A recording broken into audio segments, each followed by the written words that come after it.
বোমা, ও বোমা, আরে বাবা, ও ঢামনার বউ। হ্যাঁ বলেন কাকা বাবু। বলছি কি, আমাদের ওই বাড়ির চাবিটা দাও তো। ও আপনাদের ওই বাড়ির? তা এখন এ বাড়ি যাবেন? রান্না বান্না হয়ে গেছে, খাওয়া দাওয়া করে নিন। আর শুনেছি নাকি আজকে কাকিমা আসবে, তো নিয়ে আসুন কাকিমাকে। ওই তোমার কাকিমা, বুঝেছো, ওখান থেকে একদম বাড়ি যাবে না। মেয়ে ছেলে মানুষ তো, বাড়ি একটু ঝাড়ঝুড় না দিলে পারে মোটামুটি গায়ে নাকি জ্বালা টালা ধরে যাচ্ছে। হ্যাঁ সে তো ঠিক কথা বলেছে, কিন্তু কাজ বাজ বিকালে করবে, আগে এখান থেকে খাওয়া দাওয়া করে যাক। না মা, ওখান থেকে একবার করে নেবানি, তারপরে আমরা দিকে আসবানি বিকেলের দিকে। দেখেন রান্না করেছি, সবার এখন না খেলে এবার বেশি থাকবে না। ও রেখে দাও, আমরা বিকালে আসবানি। আচ্ছা। যাও যাও, দেখি চাবিটা এনে দাও। ওই চাবির ব্যাগটা আছে, ব্যাগ সেদ্ধ এনে দেবো তো? হ্যাঁ হ্যাঁ, এরা কত ভালো মানুষ। হ্যাঁ, আমার বউই শয়তান, এই বাড়ি তো আসতেও পারলো না, রাস্তায় দাঁড়ায় রয়েছে। আর কি বলবো, ছেলেটাও যেরকম হয়েছে বউটাও সেরকম হয়েছে। এই ব্যাগটা তো? হ্যাঁ হ্যাঁ মা, ওই ব্যাগটা। আর ওই ফুটোয়ারা বাড়ি আসতে পারে বলো, আমরা আমাদের ওই বাড়ির দিকে গেছি। হ্যাঁ কাকা বাবু বলবো খানে, বলছি খাওয়া দাওয়া করে গেলে হতো না? না মা, বিকেলে খাবানি। বলছি কি একটা টিফিন বক্সে ভরে দিই? না না, বিকালে আসবানি। আচ্ছা ঠিক আছে। শুধু শুধু কতগুলো ভাত রান্না করলাম, খেলো না। এখন ওই ঠান্ডা ভাত থাকলে এবার বিকেলে আমারই খাতি হবে না। দেখি বোনটা কি করে। এখানে বসে থাকবো? হ্যাঁ, এখান দিয়েই চৈতালি যাবে। হ্যাঁ, গেলে এমনি হাত ধরে টেনে নিয়ে চলে যাবো। হ্যাঁ, যতক্ষণ না যাবে ততক্ষণ আমি এখান থেকে যাবোই না। আমার মনে হয় কি চৈতালিকে কেউ কোনো মন্ত্র ফন্ত্র করেছে, নাহলে আমার এত ভালোবাসে আমার ছেলে কোথায় চলে যাচ্ছে? আবার বিয়েটি করে নেয়নি তো? বিয়ে হয়ে গেলে তো আমার জীবন শেষ। আমি তো চৈতালিকে ছাড়া বাঁচবো না। কি করবো এখন? কি করবো? এখান থেকে চলে যাবো, কোনো মন্দিরে যাবো, কিন্তু সে মন্দিরে যদি না থাকে, সেই সুযোগে যদি বাড়ি চলে যায় আর বাড়ি থেকে জামা কাপড় নিয়ে যদি পালিয়ে যায়, না না না না, আমি এখানেই বসে থাকবো, আমি কোথাও যাবো না। এই তো মালটা গাছতলায় বসে আছে, যাওয়া ভেবেছি তাই। ডাক্তার দিয়ে ওষুধ এই বোতলের ভিতরে মিশাই দিছি, মালটাকে খাওয়াতে পারলি বেউস হয়ে যাবে। বলছি ও ভাই, তুমি কে গাছের তলায় বসে কান্না করছো কেন? বউ হারানোর যন্ত্রণা তুমি কি বুঝবা? বউ হারাই গেছে? বউ হারায় নাই, কেউ আমার বউরি মানে এই জাদু কালা জাদু করে নিয়ে আইছে, এখন নাকি বিয়ে করবে। কি বলছো? হ্যাঁ গো হ্যাঁ, তুমি কি বুঝবা? তোমার তো বয়স ছোট, কাউরি ভালোবাসলি পারে সে ভালোবাসা হারানোর যন্ত্রণা কতটা বুঝবা? ওইসব কথা বললো না, আমার একটা গার্লফ্রেন্ড ছিল, আমার ধোকা দিয়ে চলে গেছে। কি বলছো? তোমার সাথে ঘটনা ঘটেছে? খালি ঘটনা ঘটেছে, কি ভালোবাসতাম। মোটামুটি একটা কিডনি দিয়ে নি বলে চলে গেছে। কিডনি চেয়েছিল? আরে বললো না, সে আবার সেই ইনস্টাগ্রামে নাকি সে ভিডিও বানায়। এখন মোবাইল কিনে দিতে বলিছে, দামি মোবাইল। এখন অত টাকা কোথাতে পাবো? তা বলতেছি কি একটা কিডনি দাও, তা আমি তো দিইনি, চলে গেছে। একটা মোবাইলের জন্য ভালোবাসা ছেড়ে চলে গেছে? ও দাদা ওইসব মোবাইলের কথা বললো না, আজকাল তো সামান্য একটা চটি জুতো শাড়ির জন্য চলে যাচ্ছে। বলছে আমার চৈতালি কি তাহলে আমার ছেড়ে চলে গেছে? আমি কি করে বলবো, আমার তো ডিটেলস ঘটনাটা খুলে বলনি। বলছি কি, আমার বউর কথা শুনে আমার বাবারে মারার অপরাধে আমি জেলে গেছিলাম, আমার বউও জেলে গেছিল। আমার বউরে কেউ ওখান থেকে ছাড়াই নিয়ে এসে, যে ছাড়াই নিয়ে এসে সে নাকি এখন বিয়ে করবে। ছাড়াই নিয়েছে বিয়ে করবে মানে? কেন তোমার আগে বিয়ে হয়নি? হয়েছে তো, আবার বিয়ে করবে। মানে দুইবার বিয়ে? আর বলো না, সেই কথা শুনে তোমার দুঃখের যন্ত্রণা আমার পরাণ কান্দে উঠিছে। ওইসব কথা ছাড়ো, এখন সময় নেই। আমার মনে হয় তোমার বউ ডাইরেক্ট মন্দিরে গেছে। আমার মনে হয় তাই বলছে, কিন্তু আমি এখানে বসে আছি কিসের জন্য জানো? এখানে ওদের বাড়ি। কোন বাড়ি? এই সুজাটা বাড়ি দেখা যাচ্ছে না, ওই বাড়ি। ওটা তো উজ্জ্বলের বাড়ি। তুমি চেনো ওকে? হ্যাঁ হ্যাঁ, ওর একটা মেডিকেল স্টোর আছে, ওই তো। হ্যাঁ হ্যাঁ ঠিক ধরেছো। বলছি ভাই, ও এখন কোথায় বলো তো? আমার যতদূর মনে হয় ওই শিব মন্দিরে গেছে। সবসময় প্রত্যেক শনিবার মঙ্গলবার সোমবার ওই শিব মন্দিরে যায়। কেন? তা জানি না, গিয়ে একটা নারকেল ভাঙে, ও মনে মানসিক করে। আমার মনে হয় কি ওই তোমার বউরি বিয়ে করার জন্য মানসিক করেছে। আমার যতদূর সম্ভব মনে হয় ওই মন্দিরে বিয়ে করছে ওরা। তাহলে চলো, দেরি করছো কেন, তাড়াতাড়ি চলো। আরে সেটা তো অনেক দূর আছে। বলছি তোমার দেখে তো মনে হচ্ছে ক্লান্ত হয়ে গেছো, নাও একটু বোতলের থেকে জল খেয়ে নাও। সত্যি ভাই, তোমার মতন মানুষ হয় না। দাও ভাই দাও। বলছি ভাই, খুব পিপাসা পেয়েছে, পুরোটুকু খেয়ে নেবো? না ভাই, আমার জন্য একটু রাখো, আমি একটু খাবো। ঠিক আছে নাও। কি মাথাটা ঘোরাচ্ছে যে? মালটা শাটডাউন হয়ে গেছে। আমার সাথে ফাজলামো, নেদনের সাথে ফাজলামি। ডাক্তারবাবু বিরাট ওষুধ দিয়েছে, খাওয়ার সাথে সাথে খেলাই পড়িছে। ও কা, তাড়াতাড়ি আসো, মাল পুরো বেহুশ, তাড়াতাড়ি আসো। বলছি মালটার কাজ ক্যালসিয়াম করে দিছিস? একদম। ফুটো দা তাড়াতাড়ি আসো, খেল বাজিয়ে গেছে। কি রে ভাই, তোর ছেলে তো পুরো একদম খেল খতম করে দিয়েছে। ভাবতেছি কি এ কি ছেলে জন্ম দিছি, কোন দিন কেন আমার বেহুশ করে দেয়। বলা যায় না, তোর ছেলের ট্যালেন্ট আছে। আরে বাবা তাড়াতাড়ি আসো, কত সময় আজ্ঞান থাকবে তার কোনো গ্যারেন্টি আছে? যাও ঘাবাত করে বাড়ি ডেলিভারি করে দিয়ে আসো। আগুদা কোথায় গেল? এই তো ওখানে একটু বাথরুম করছে, ডাকো ডাকো। আগুদা, ও হাগুদা। বলছি নাদন, তুই এসব শয়তানি বুদ্ধি কোথা থেকে পাস? কেন তোমার কাছে মা দেবান দেখিস কেন? আমি তোর কবে শিখালাম? তোমার যত গুণ সব আমার ভিতরে তো আসবে নাকি? কিন্তু আমি তো তোর কোনো শিখাইনি, শিকার লাগে নাকি? তুমি বাপ 1 নাম্বার হলে আমি তো 10 নাম্বার মাল, বোঝো না? আর কি বলবো, সাথে কথা বলাও খালি খালি। কাজ করতে হবে, হাগুদারে দিয়ে আর ঢ্যাবনারে দিয়ে এই মালটারে বাড়ি পাঠাই দিতে হবে। আর ওদিকে ঢ্যাবনার শালি আইছে না, যাই একটু সরু লাইন মারতে হবে, দেখি কিরকম দেখতি। আর নেদনের যা বুদ্ধি, নেদনটা কিছু ঘুষ টুস দিয়ে দেখি সেটিং করা যায় নাকি। ও মা, নেদন তুই কি করেছিস? দেখো কাকা, তোমরা যে 1000 টাকা দেছো, এর থেকে বেশি কিছু আমি করতে পারবো না, বুঝতে পারিস? না রে বাবা, তুই 1000 টাকায় অনেক কাজ করেছিস। শোনো, এরপর তো যত কাজ করতে হবে আমার 1 বছরের রিচার্জ মেরে দিতে হবে। হাতে নাই পয়সা করি, মনে হয় একটা আন্ডারপ্যান্ট ধরি। হ্যাঁ, আর শালার কি বলে 1 বছরের রিচার্জ মেরে দিতে হবে। 1 বছর রিচার্জের দাম কত জানিস? বেশি না, 3500 টাকা। 3500 টাকার গায়ে ভার নেই বাবা। এই মালটাকে তোমরা ধরতে পারতে কোনোদিন? কত সরু লাইন করে কায়দা কলম করে বেহুশ করাই দিছি। এখন বাড়ি নিয়ে এই মালটারে ওর বাপের কাছে ফেলে দিয়ে আসো। বাপ তো আবার ক্যাঙ্কুং ক্যাঙ্কুং করতে করতে আসবে না। শোনো ফুটো কাকা, বলে দিচ্ছি, এর বাপরে দিয়ে বলবা আমরা আর এইসব ঝামেলার ভিতর নাই, বুঝতে পারিস? দিয়ে টিয়ে বিদ্যুৎ টিটাই করো, এইসব ঝামেলার ভিতরে আমাদের পড়ার দরকার নেই। কোথায় কোনদিন কি হবে তো বলা যায়। কিন্তু তুই ওর বাপরে বলেছিস যে সাহায্য করবি। এই তো বাড়ির মাল বাড়ি পৌঁছাই দিচ্ছি, আর বোতলে যতটুকু ওষুধ আছে নিয়ে যেতে বলো। যখনই চোখ খুলতে যাবে 1 মুটকি করে খাওয়াই দেবে, তাতে কোনো ক্ষতি হবে না তো? আরে এসব মাল এমনি মরে না, মরে গেলেও পেটারটা হয়ে ঘুরে বেড়াবে। ও নিয়ে তুমি টেনশন করো না কাকা। তুমি ঘপাত করে বাড়ি দিয়ে আসো আর এই বোতলটা দিয়ে আসো। বলছি কি ঢ্যাব না, তুই এর ফুটো দা যা। কেন তুমি যাবে না? আর পেটটা কিরকম কামড় দিয়ে উঠতেছে। নদীর পাড়ে খোলা জায়গায় মেরে দাও না তো, পেট পরিষ্কার কর, তারপর চলো। হ্যাঁ, ততক্ষণ মোটামুটি মালটা জেগে যাক, দেখেছিস? আর আমার মনে আমেশার মতন হচ্ছে, একটুখানি লাগতেছে আবার বন্ধ হয়ে যাচ্ছে। ওই কালকে রাত্রি কি যেন একটা খাইছিলাম না, তার জন্যই। দেখো কাকা, আমার মার দোষ দেবে না কিন্তু, বলে দিলাম। আমার মা কিন্তু ভালো রান্না করে। আরে বাবা, তোর মার দোষ দিচ্ছি না। ওই বাজারে আমরা সিঙ্গাড়া খাইছিলাম না, ওই সিঙ্গাড়ার ভিতরে আলু কিরকম পচে গেছিল মনে হচ্ছে। হ্যাঁ, তার জন্য এই পেটে কুচুর মুচুর করছে। ঠিক বলছিস ভাই, আমারও করছে। যাও না তো, ঘপ করে একটু দিয়ে চলে আসবা। আরে ভাই তুইও চল, তুই না গেলি হয়? আমি এখন নদীর পাড়ে বসতে পারে আমার 1/2 ঘন্টা সময় লাগবে। যেরকম পেট মোচাট দিচ্ছে না, আর কি বলবো। তাই ভাবতেছি বাড়ি যাইয়ে বাথরুমের ভিতর যাবো। ওরে বাবা, তুমি আবার বাথরুম ধরলে কবে? সারা জীবন হেগে আসলে নদীর পাড়ে মাঠে ঘাটে ভুট্টো খেতে, আর এখন তুমি আবার বাথরুম ধরলে? শোন ভাই, আমেশা হয়েছে তো, অনেকক্ষণ বসে থাকতে হবে তো, তার জন্য ভাবলাম। সে তোমরা যা করবা করো, মালটা কিন্তু উঠে গেলে কিন্তু আমার বলতে পারবা না। ঠিক আছে, আমি আর হাগুদা মালটা দিয়ে আসতেছি। বলছি ওরা বাড়ি আছে সবাই? হ্যাঁ, আমার বউ ফোন করেছিল, বাড়ি থেকে নাকি চাবি চুবি নিয়ে গেছে। ওদের জন্য রান্না করেছে, তাও নাকি খাইনি। খালো কি না খালো অত দেখার দরকার নেই, থাকলে এবারে সকালে পান্তা ভাত করে খাওয়ানি। ঠিক আছে, আমরা দিয়ে আসতেছি। আমি ওই নেদনটা নিয়ে বাড়ি যাচ্ছি। হ্যাঁ নেদন, কাকার সাথে চলে যা। আচ্ছা, বলছি কি ওই 100 টাকা দাও না, একটু বিরিয়ানি খাবো। সকালেই তো 1000 টাকা নিলি। হ্যাঁ, সকাল থেকে 1000 টাকা নিতিস, সে টাকা এতক্ষণ থাকে নাকি? আমাদের কোনো পয়সা করি নাই, আমি দিতে পারবো না। কেন ভাইপো, 100 টাকা দিয়ে কি করবা? আর বলো না, বাবার শালি বিরিয়ানি খাতে চাইছে, আমার একটু ইচ্ছা করেছে, তাই ভাবলাম মোটামুটি কিনে নিয়ে গেলে পরে দুইজনে নিলে খাতাম। ও নিয়ে তুই ভাইপো টেনশন করিস না, তুই চল, আমি ব্যবস্থা করবানি। বাবারে বাবা, ফুটোদার তাল ভালো ঠেকতেছে না মনে হচ্ছে, আমার শালির উপর লাইন মারছে। দেখেছিস, উপকার করতে গেলেই মানুষই মোটামুটি মানুষের উপর দোষ দেয়। আমার পেট কামড় দিচ্ছে, আমি দাঁড়াতে পারতেছি না, তোর যা করবি কর। ভাইপো তাতে চল। বলছি বাবা, এই ওষুধের বোতলটা দিয়ে এসো, কিন্তু 1 ঘন্টা পর পর 1 মুটকি করে খাওয়াবে। ঠিক আছে, চল রে চল, তাড়াতাড়ি নেদন চল, আমার পুরো একদম হাগা লেগে গেছে। চলো।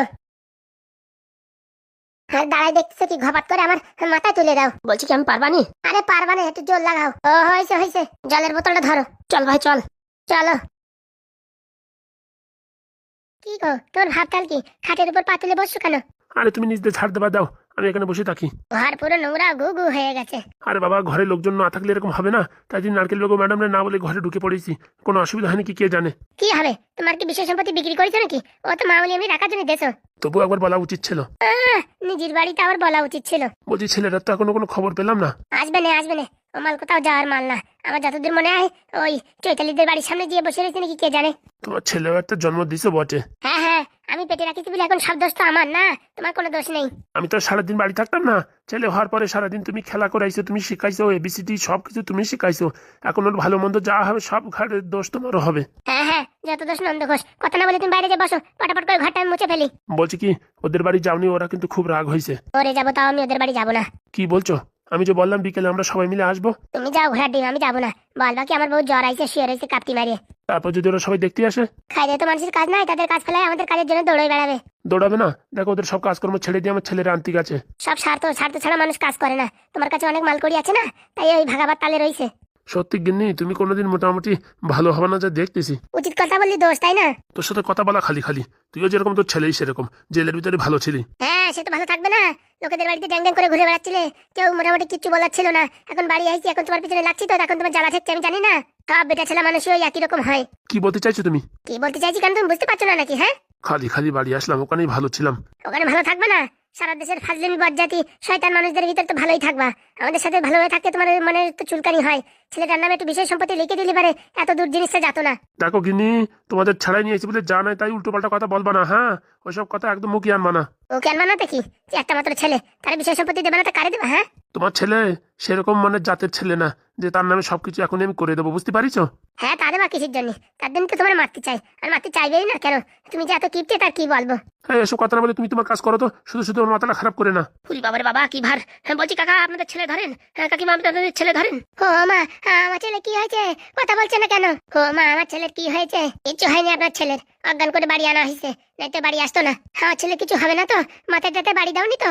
আরে কাকিমা না, আপনার ছেলের এই ওষুধ খাই অজ্ঞান করে তারপর বাড়ি আনা হয়েছে। এখানে শোয়াও। আর তুমি ওখানে বসে করছো কি? হ্যাঁ ছেলের এই অবস্থা দেখতে পাচ্ছ না? সরে সরে ওখান থেকে। মালটা জেলে থাকে কি খাইছে তা কে জানে, শিশের মতন ভার হয়েছে। বলছি কাকা টেনশন করার কিছু নেই, ছেলে একদম ওকে আছে, বুঝতে পারছো? একটু পরে জ্ঞান খুলবে না, জ্ঞান যেই খুলবে সেই সময় এই বোতলের থেকে এক ঢাকনা ওষুধ আবার খাওয়াই দেবা। এরকম করে করে মোটামুটি 3-4 দিন রাখবা, ওই চৈতালির কথা দেখবা ভুলে যাবে। সত্যি বাবা, তোমরা যে কাজ করেছো তার জন্য অসংখ্য ধন্যবাদ। বলছি আমার ছেলে কিছু হবে না তো? আরে কাকিমা কিচ্ছু হবে না, একটু অজ্ঞানের ওষুধ খাওয়ানো হয়েছে। বলছি অজ্ঞানের ওষুধ না খায় এমনি আনা যেত না? আপনার ছেলে ওই চৈতালির না নিয়ে বাড়ি আসতো নাকি? তা বলছি চৈতালি এখন কোথায়? কোথায় এখন আমরা কি করে বলবো? ও মনে হয় কোথাও ওই হানিমুনি টানিমুনি গেছে। কি বলছো? তাই না? তাই কি নতুন নতুন বিয়ে হয়েছে, এখন ওই হানিমুনি না যায় থাকে? বিয়ে হয়েছে মানে আবার বিয়ে করেছে? এত সময় লাগে নাকি ওদের বিয়ে করতে? ওদের আধা ঘন্টার ভিতর বিয়ে হয়ে যায়। বলছি আমার বিজয় যদি এখন জানতে পারে যে চৈতালির বিয়ে হয়ে গেছে, তাহলে তো মোটামুটি পাগল হয়ে যাবে। তার জন্যই তো যখনই জ্ঞান ফেরবে তখনই এক ঢাকনা ওষুধ খাওয়াই দেবেন। এরকম মোটামুটি 2-4 দিন থাকলে পারে সব কিছু ভুলে যাবে। বলছি এবার আমাদের ভুলে যাবে না তো? আরে বাবা ভুলে যাবে মানে ওর স্মৃতিশক্তি অত প্রেশার থাকবে না, বুঝতে পারিস? বুঝতে পারিছি।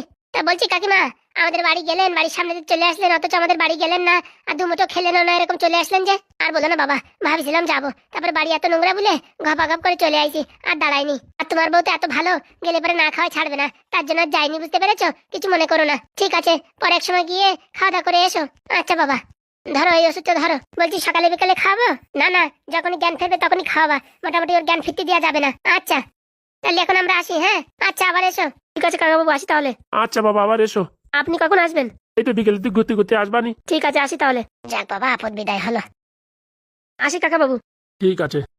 বাবা বা, এখন কত দাঁত কালানো আসছে, তাই না? দেখো, বাড়ি আসতে না আসতে শুধু শুধু আমার সাথে ঝগড়া করবা না। না না, এতক্ষণ আমার সাথে কথা বলছিলে মুখ ঝামটি মেরে, এখন আবার মুখ ঝামটি হয়ে গেছে। ওরা যে আইছে দাঁত কেলাই দিছো, কত তোমার পিরিত আমি দেখি। তুমি ভালো ব্যবহার করলে তোমার সাথে এমনিতেই ভালো ব্যবহার করতে ইচ্ছা করে। না না, আমি তো তোমার বিষগুলাই খাওয়াচ্ছি। খাওয়াতেও পারো। ছেলে আর মাতে মিশে জেলে বসে কি ফন্দি করেছে তার কোনো ঠিক আছে? আর একবার উল্টো পাল্টা কথা বলো, গালের ভিতরে এই ওষুধ ঢেলে দেবে, একদম পটল তুলে যাবা, বুঝতে পারিস? আমার ছেলের ঘুমের ওষুধ খাওয়াই খাওয়াই ব্রেনটা পুরো শর্ট করে দেবে। 3-4 দিন এরকম বেহুশ থাকলে না খেয়ে শুকিয়ে যাবে না? হ্যাঁ হ্যাঁ, খেয়ে খেয়ে যা চর্বি বানাইছে সুগাই পুরো পাটখড়ি হয়ে যাবে। আগো, আমার ছেলে নিয়ে কথা বলবা না। আমার আজকারা পেয়ে আজকে ওর এই অবস্থা। ভালো হয়েছে, যাও। ভালো হবে না, উচিত কথা বললি এখন ভালো হয়েছে। তুমি এখান থেকে সরো তো, তুমি এখান থেকে সরো। আমারই খাজনি কম না, কেন যে জেলেতে বের করতে গেলাম, ভালো ছিল ওখানে। হ্যাঁ ভালো থাকবো না? আমরা মশার কামড় খাচ্ছিলাম, দু মুঠো খেতে পাচ্ছিলাম না, তাতে তোর ভারী শান্তি। আর তুই পরের বাড়ি বসে ড্যাং ড্যাং করে ঘুরে বেড়াচ্ছিলি, তোর তো ভারী মজা ছিল না? সব জানি, আমি সব জানি। তোর মনে হচ্ছে সবসময় শয়তানি ভরা। আমাদের প্রতি তো তোর কোনো ভালোবাসা নেই, ভালোবাসা আছে পুরো গ্রামবাসীর উপরে। যত সব পোড়ামুখো মিনছে, রাগ যা হচ্ছে না। 2 মাস জেলে ছিলাম, একবারও দেখতে আসেনি। মালটার আমি সাহায্য করবোই করবো, থাই থাই মুগুদ্দে বাড়ি দেবো। রক্ত চোষা বাদুর কোথাকার, বিয়ের পরে তো কোনো কিছু শোনা দানা গয়নাগাটি কিছু দেয়নি। হ্যাঁ, জেলে গেলাম ছেলের জন্য, আরে একবারও দেখতে আসলো না। তোরে এমনিতে ছাড়বো না, তোরে এমন শাস্তি দেবো না সারা জীবন মনে থাকবে। বিয়াদব পোড়ামুখো মিনছে, আমার সাথে ফাজলাম অত খায় না, ঠেলা আছে। বলছি দিদি, আমার কিন্তু ভাল লাগছে না। কেন বোন, কি হয়েছে? তখন থেকে তোমাদের বাড়ি আসছি সেই সকালে, এখনো পর্যন্ত দাদাবুর দর্শন পেলাম না। আরে তো দাদাবু খালি পিলি ঘুরে বেড়ায় না, অনেক কাজ আছে। তবুও জানা সত্য যে শালি বাড়ি আসছে, একবার বাড়ি আসলো না। আরে তো দাদাবু বড় একটা মিশনে আছে। মিশনে আছে মানে? বাড়ি থেকে এখন মিশন চলে গেছে? আরে ও মিশন, সে মিশন না, এটা কাজে আছে, কাজে। কি এমন কাজ করে তা কে জানে। আর বলিস না, সে অনেক বড় বড় কাজ করে। এদিকে নেদনও বাড়ি নেই, ভাগ্নের সাথে একটু কথা বলবো, সে কায়দাও নেই। আরে বাবা, তোর ভাগ্নের আর বলিস না, তোর ওই দাদা বুঝতে তোর ভাগ্নের মাথায় বুদ্ধি বেশি। কি বলছো দিদি? হ্যাঁ, আমার তো তাই মনে হচ্ছে, কে জানে। কোথায় গেছে নেদন? হয়তো ওর বাবারে সাহায্য করতে গেছে। কি এমন কাজ করে রে বাবা, এত গোষ্ঠী ভরে লোক গিয়ে সাহায্য করে, বুঝি না। আসি বেড়ে তোর দাদার কাছে জিজ্ঞেস করে নিস তুই। তুমি সবার আর ভালো লাগছে না, আমি এখন শুয়ে পড়বো গিয়ে। মাসি, ও মাসি, ওই দেখ নেদন চলে আইছে। বাবা কোথায় গেছিলি? হাতে ওটা কি নিয়ে আইছো নেদন? ওই তো আমার কাকা দেছে, তোমার আর আমার খাতি। আমরা তোমার খেতে দিচ্ছে? কোন কাকা? ওই তো ফুটো কাকা। কি আছে ভাগ্নে ওতে? বিলেনি। বিরিয়ানি? হ্যাঁ হ্যাঁ, দেখি তাড়াতাড়ি খাই। নাও ধরো। বাবা গন্ধটা তো খুব ভালো আসে, কাকা স্পেশাল বিরিয়ানি নিয়ে আসে তোমার জন্য, তাই নাকি? ফুটো দানা খুব ভালো, পরে শুনবো ভালো মন্দ, আগে খেয়ে নি। ইরি বাবারে, ঝ্যাবনার শালি তো একটা রাজলক্ষ্মী, দেখতেও যেরকম, উরি বাবা উঁচু লম্বাও সেরকম, একদম শ্রীমতী কন্যা। নেদনটা দিয়ে খবরটা একটু পাঠাতে হবে যে আমার কাকা তোমার দেখে থাকতে পারছে না, মনে হয় কি বিয়ে করি করি ভাব। কিন্তু কোন মুখী বলবো, আগেতে তো গ্রামবাসীর জানাই ফেলাইছি, এই জন্য আর বিয়ে করবো না। ধুস ঘোড়া লজ্জা করলে হবে না, যে করে হোক জানাতেই হবে, নাই তো কেন আবার হাগুদা রাজি হয়ে যায় বিয়ে করার জন্য। বলা যায় এত সুন্দর মেয়ে দেখলি পারে তো মোটামুটি যে কেউ রাজি হয়ে যাবে বিয়ে করার জন্য। বার করো মাসি, শুরু কর খাওয়া শুরু কর। যাক, প্রথম দিন বিরিয়ানিটা দিয়ে একটু মোটামুটি ইমপ্রেস করা গেল। বললি হবে না, ঠেলা আছে। খালপাড়ের মেয়ে সত্যি দেখতে ভালো, গুণীয় ভালো, রূপীও ভালো, সব দিক দিয়ে ভালো, বললি হবে না। রিক্সাটা নিতেই হবে, যে করে হোক মোটামুটি লোকেরে বলিয়ে টলিয়ে এখন মানাতেই হবে যে ফুটু আর একবার চান্স নেবে বিয়ে করার জন্য। কিন্তু ওই ঢ্যাবনার শালীর নামটা তো কি এখনো জানতে পারলাম না। বলছি বন্ধুরা, তোমরা যদি ঢ্যাবনার শালীর নাম জানো নিচে একটু কমেন্ট করো। যাক, আগে আগে বাড়ি এসে ভালোই হয়েছে, দেখে মোটামুটি পছন্দ হয়েছে। হাগুদারে ওই ঢ্যাবনারে বলে মোটামুটি একটু রাজি করাতে হবে। আর নেদন তো আমার মোটামুটি এখন শিষ্য গুরু বললি হবে না, কাজে লাগিয়ে পড়তে হবে। বলছি বৌমা, ওটা আবার কে? আরে বাবা, ওটা হচ্ছে আমার বোন, এই খালপাড়ে থাকে। বলছি কি তোমার বোনের নাম কি? তুমি শোনো না, না থাক এখন খাচ্ছে, খাওয়ার সময় ডিস্টার্ব করবো না। কেমন আছে মাসি? সেই স্বাদ বললি হবে না। বলছি কি আমার বোন কেমন? Heroine fail. তা বলছি তোমার বোনের নাম কি? আমার বোনের নাম সত্যবতী। যেরকম নাম সেরকম চেহারা, সেরকম রূপ, সেরকম গুণ, ওই আর কি। যে করে হোক মোটামুটি সবাই রাজি করাতেই হবে। জীবনে ভাবছিলাম বিয়ে আর করবো না, কিন্তু এই ঢ্যাবনার শালিরি দেখে নিজেরই আর কন্ট্রোল করে রাখতে পারতেছি না। যাই হবে, একবার রিস্ক নিতেই হবে, জীবনে আর কি আছে। তাই তো বন্ধুরা। বলছি বোন কেমন আছে? খুব ভালো দিদি, খুব ভালো। খা, পেট ভরে খা।